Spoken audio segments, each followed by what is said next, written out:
Olá pessoal, tudo bem com vocês? Continuando as nossas aulas, hoje nós vamos tratar do módulo 48, que está na página 77 do grupo 3, onde nós vamos falar de potência com expoente inteiro negativo.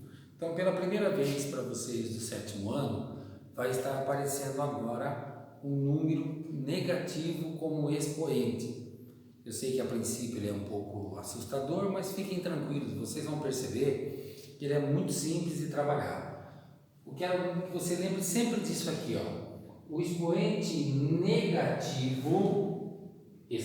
negativo pede o inverso.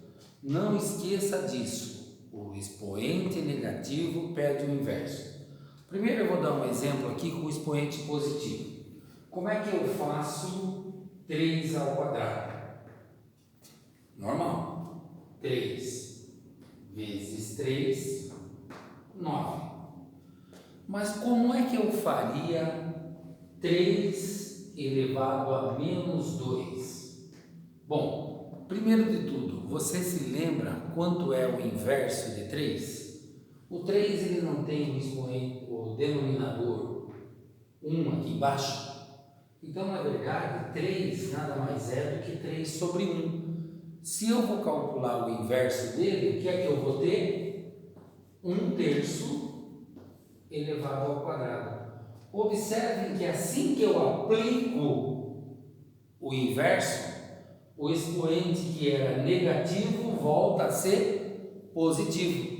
Então, o expoente negativo pede o inverso. Se eu aplico o inverso, o expoente fica positivo. E agora, fazendo 1/3 vezes 1/3, eu tenho 1/9.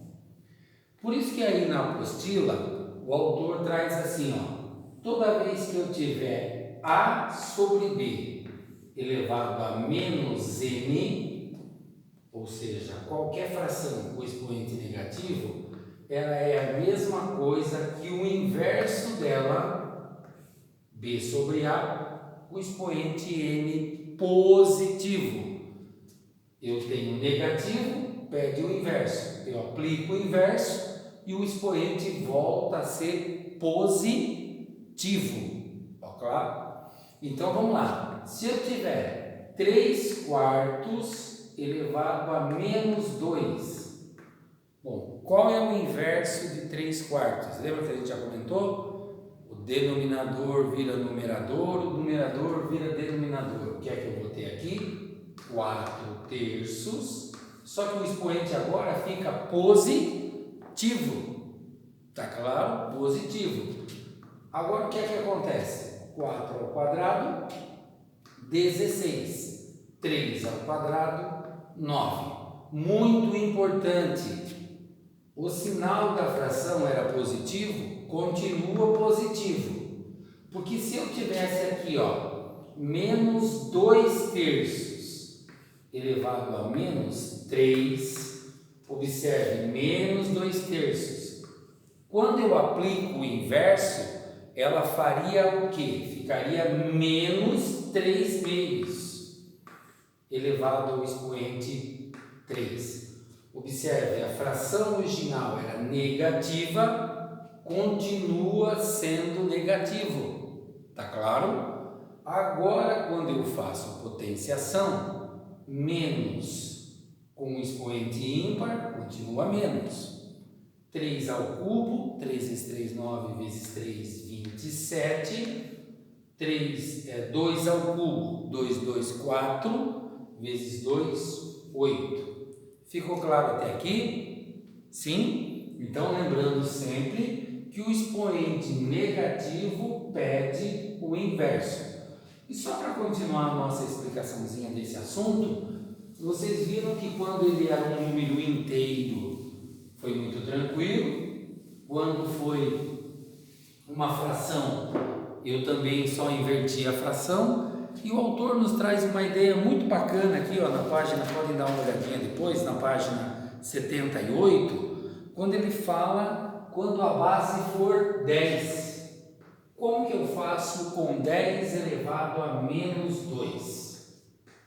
Bom, qual é o denominador do 10? 1. Então, isso daqui nada mais é do que 1/10 ao quadrado. Sim? E 1/10 ao quadrado, o quadrado de 1 é 1, o quadrado de 10 é 100, 1/100. O que é que eu faço quando eu tenho 10 elevado a menos 3? O denominador é 1, então o inverso aqui, 1/10 elevado ao cubo. O cubo de 1 é 1, o cubo de 10 é 1000. Muito bem, só que tem uma característica agora.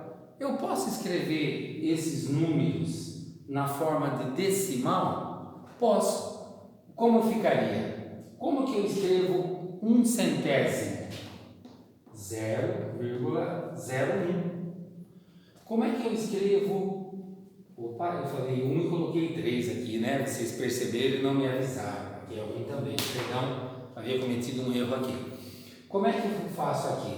No 1 milésimo vai ficar 0,001. Será que é coincidência ou será que foi sorte?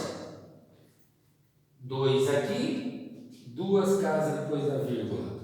3 aqui, 3 casas depois da vírgula.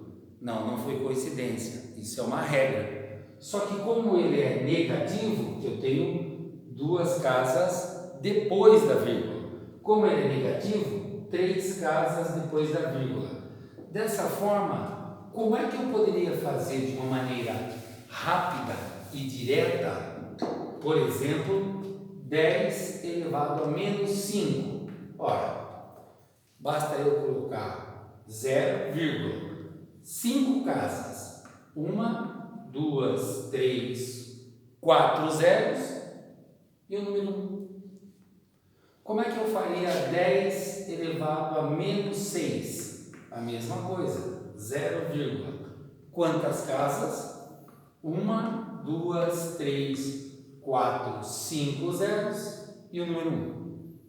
Tá bom? Deu para ter uma ideia? Deu para entender? Então eu vou pedir para vocês, como tarefa para a próxima aula, a nossa tarefa nada mais é do que o quê? O módulo que nós estamos vendo. Que número que é esse módulo? 48. Com quais exercícios eu vou pedir para vocês? Os exercícios 1, 2, 3, 4 e 5. Então, deixa eu mudar aqui. Tarefa, o módulo 48, os exercícios do 1 ao 5, ok? E assim, dessa forma, nós encerramos essa aula. Agradeço muito a participação de vocês. Conto com a realização da tarefa para a próxima aula. Fiquem com Deus e até a próxima.